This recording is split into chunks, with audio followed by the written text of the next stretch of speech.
Hey gang, so we've got a little video for you today. Nothing too exciting. The car is going really well. Sorry, I'm just going to squish into the car while I chat to you. The car's going really well, so hopefully you saw my video of its test run and it was fantastic. Everything worked except for the suspension, which was terrible. But I've ordered a suspension and it will be here hopefully the end of this week. And then we can play install the suspension game. I'm really excited because this car is going to be really fun with that in. Little thing I'm going to do though in the meantime, I ordered this ages ago and completely forgot about it. A start switch. So yeah, you know why? Because race car. No other reason. The key works fine. I just want to do this because I can. So yeah, I'll basically show you how to install one of these switches. All these switches are pretty much they're not going to be hooked up to anything just yet, but for later on, if I've got accessories, etc., they can be hooked up to those. The only ones we're going to worry about today is just the ignition switch. So that'll be ignition on, just like turning your key to on, and then start, which is just like cranking your car over with the key. And that's pretty much it. So we'll have a look through the wiring diagram, and we'll figure things out. Alrighty, bear with me guys, I'm trying to film and hold multimeters and all that crap at the same time. So I'm going to kind of wedge the GoPro here with my leg, and I'll show you, because this will work for pretty much any car, not just the old beast of an XL. So we've got our multimeter here, and we just set it to DC volts. So basically we can see, I wonder if I can wedge that there and you can see the voltage. Oh, look at that, so interactive. And we're going to test all the points of the ignition barrels. So I'm going to wedge the negative. So you want to put your negative terminal of your test multimeter on something metal.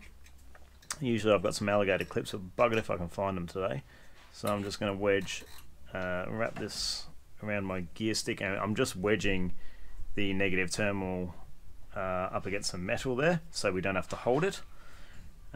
Makes life a bit easier. Basically, on our ignition barrel here, I've got it unscrewed, so I'll just pop it out for a second and show you. So we've got all these different points here. If we test that one now, see that's now giving us a 12 volt, or close enough. That is our constant power. So that is the constant power from the battery that goes to this ignition barrel, and when you turn the key, it accesses different things. I've already gone through and done this, so I do know what everything does. But let's put it back in. Now this little blue wire at the bottom, if we touch that and then turn our ignition to accessories. Oh god, this is really hard while filming. Come on, go you good thing. I think my earth isn't working.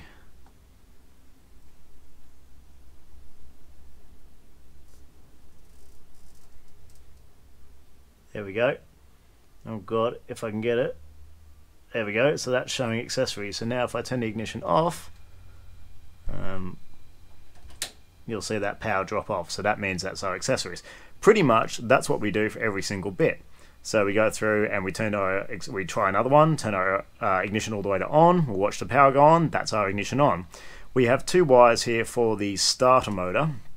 So when you crank it, you see them power up. To be honest, I'm not too sure why there's two wires for the starter motor. I believe one is to go to the starter motor itself, and one might be to go to a relay to cut the power on your accessories, because you notice when you start your car, like your stereo and all your lights go off. So I'm pretty sure that goes to maybe a relay that cuts our power. I think, maybe. Anyway, there's all the boring stuff. So what I do if I'm doing any electronics is I draw a bit of a diagram. So we have our switch panel here, and we have our starter, basically our ignition switch, and our start button. And so here, that represents our start button, that represents our ignition switch. So I just write on here what colors go where. So we have the blue and the blue-red, which is our ignition and our accessories. We're going to wire them together. They don't need to be separate now, they can both go together. And our black and blue, which is our constant power. So when we flick it on, basically the constant power will go through into the accessories and the the accessories and the on. Then I'm doing a link wire from there into the start button. So that basically means the power, when the ignition's on, that gives us power to the starter motor button.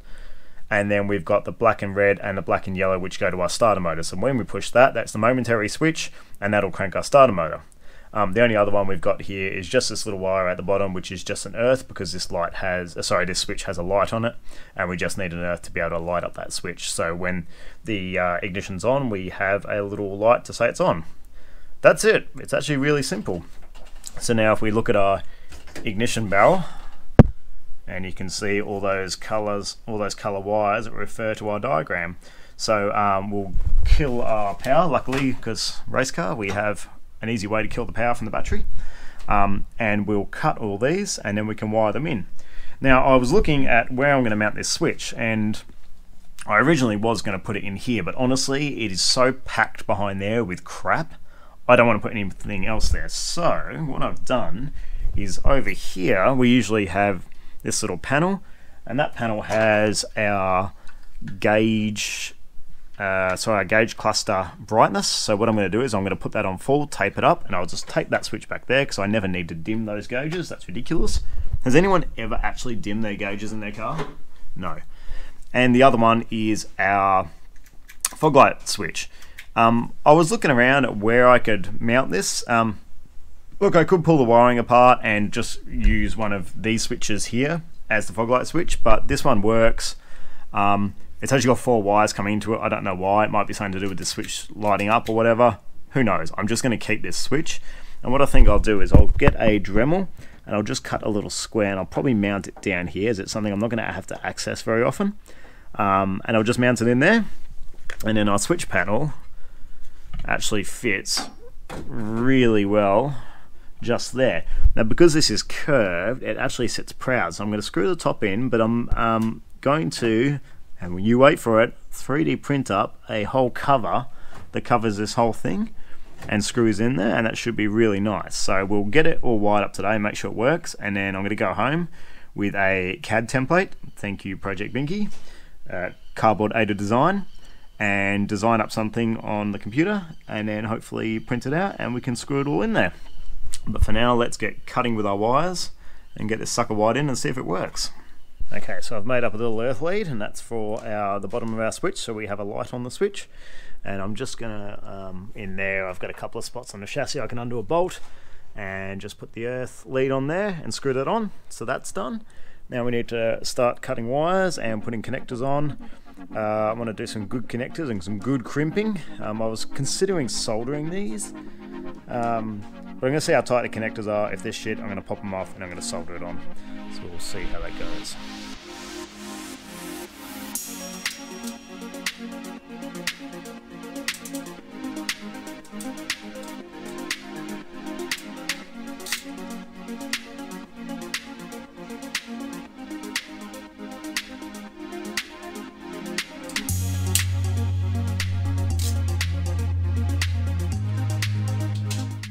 Okay, so I'm an idiot and I forgot. This actually needs the 2 ignition wires, the accessory wire, and then our jumper wire to go to the starter motor. So, constant power, that'll go through into here, so that'll join up to that. And then once that goes, that'll give power to our starter motor button. And then those 2 we just put on the other side of the starter motor button. And that's pretty much it. So let's get that wired up now and we'll start it up and see if the car explodes.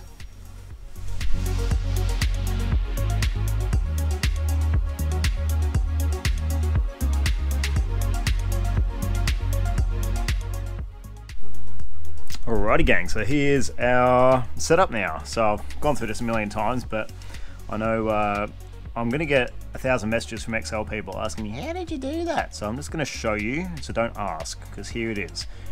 So there's our ignition wires. We have a blue and a red. We have a black and a red and a solid blue. That is all going to the ignition switch. We have our power coming in, which is the black with the blue tracer. Okay. I then have this little guy, which is my earth wire for my switch, so my switch lights up. Then the black and the yellow and the black and the red go into the start button, and then we've just got this one, which is just the jumper, which I've put on there, so that just jumps from there. So when you turn it on, we now have power to the starter motor. So let's see if this puppy works. Try and hold this between my legs. So if we flick this on now, that should give us ignition, which it has, because all my gauges and everything have come on. So that is great news, and because it's an XL and I haven't disabled yet, I've still got to push the clutch in to start it, but the clutch is pushed in. Great success!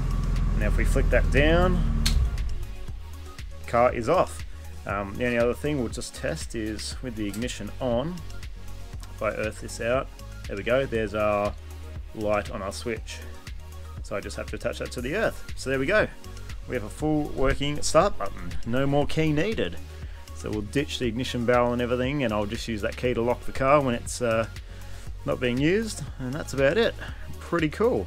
So my next thing I want to do is figure out how to mount this here. Obviously I've got to run this through the back, so I'll take the switch out, run the cable around the back, and then I'm going to make a little template up and 3D print this. So we'll do that, and we'll come back and we'll finish the video off.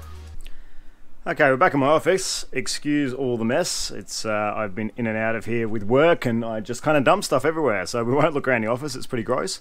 A lot of you guys have been pretty interested in how I design and 3D print things, so I thought I'd do a very quick rundown of what I do. So this piece of cardboard here, CAD template, this line, this curve here is the profile of the dashboard. So if you're looking sideways down it, that's our profile, so I just trace that with a pen.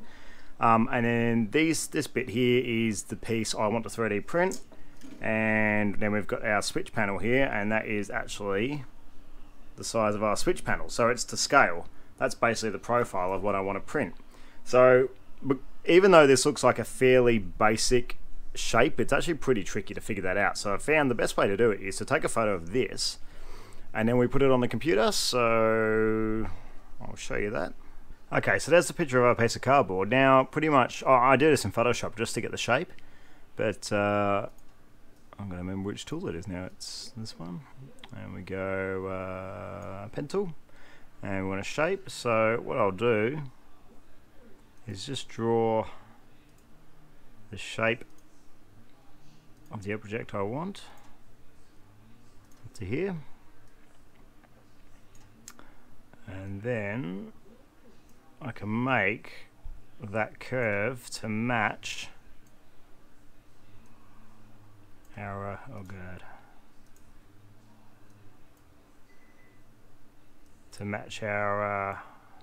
our curve here. Something along those lines. Give that one a tweak up straight, and then that pretty much gives us our shape. And if I get rid of that, that's the shape that we need. So I'll then save that, and I need to convert it to an SVG file, which is what my CAD software uses, and that'll give us our profile. So we'll go into CAD now. Okay, so we've got our shape there now. So that's the shape we drew up, and now I've converted to an SVG, so we just import that. This section here, from there to there, this bit here, I know needs to be 75mm. That's the size of the original plan. So as long as I scale the whole thing, so that's 75mm, then that'll be the right size. And now I've got that, I just need to click that and go extrude, and that is now, I think I need it to be 162 off the top of my head, so about yay big, and that's now our switch panel. So it would look like, let's just rotate it.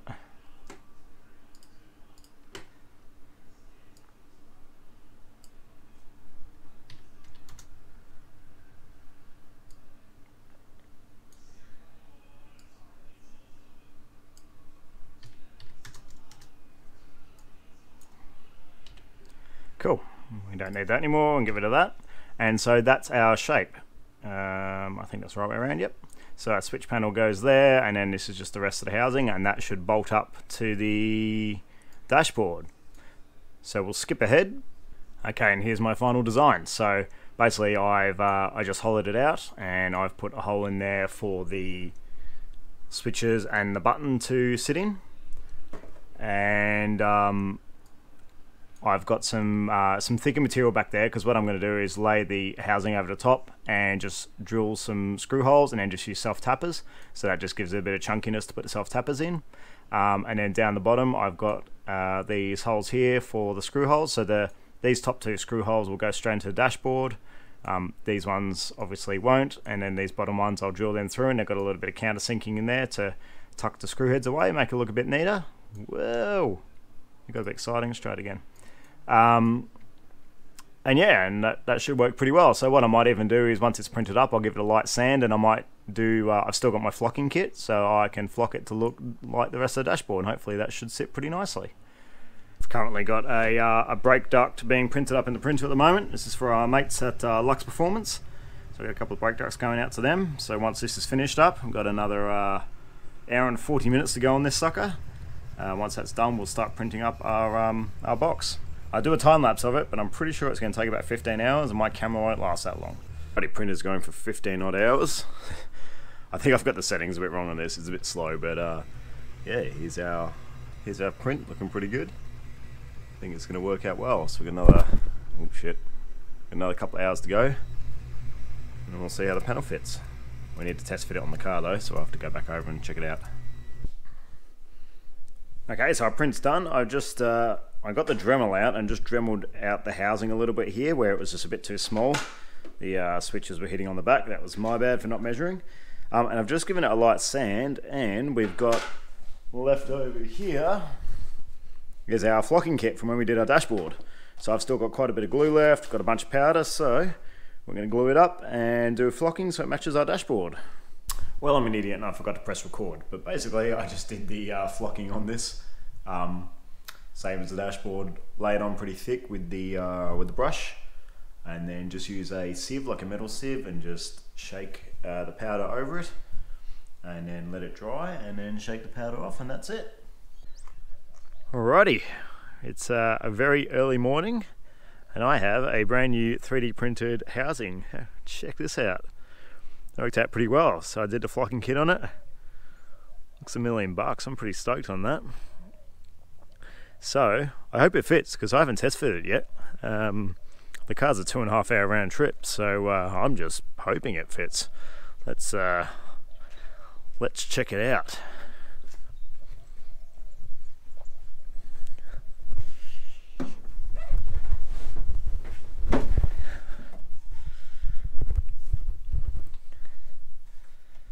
Alrighty, fingers crossed. Ah, nice. That fits pretty well. Bit of a gap, but it's that's not bad. Let's put the switches in and screw it in place.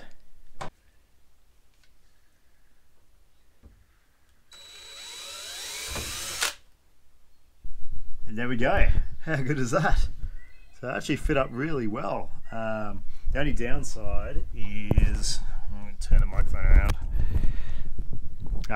This side, because there wasn't enough material down here, there's a gap. I couldn't screw that last bit in, but it's still in there, super solid. Yeah, looks great. And the best part is,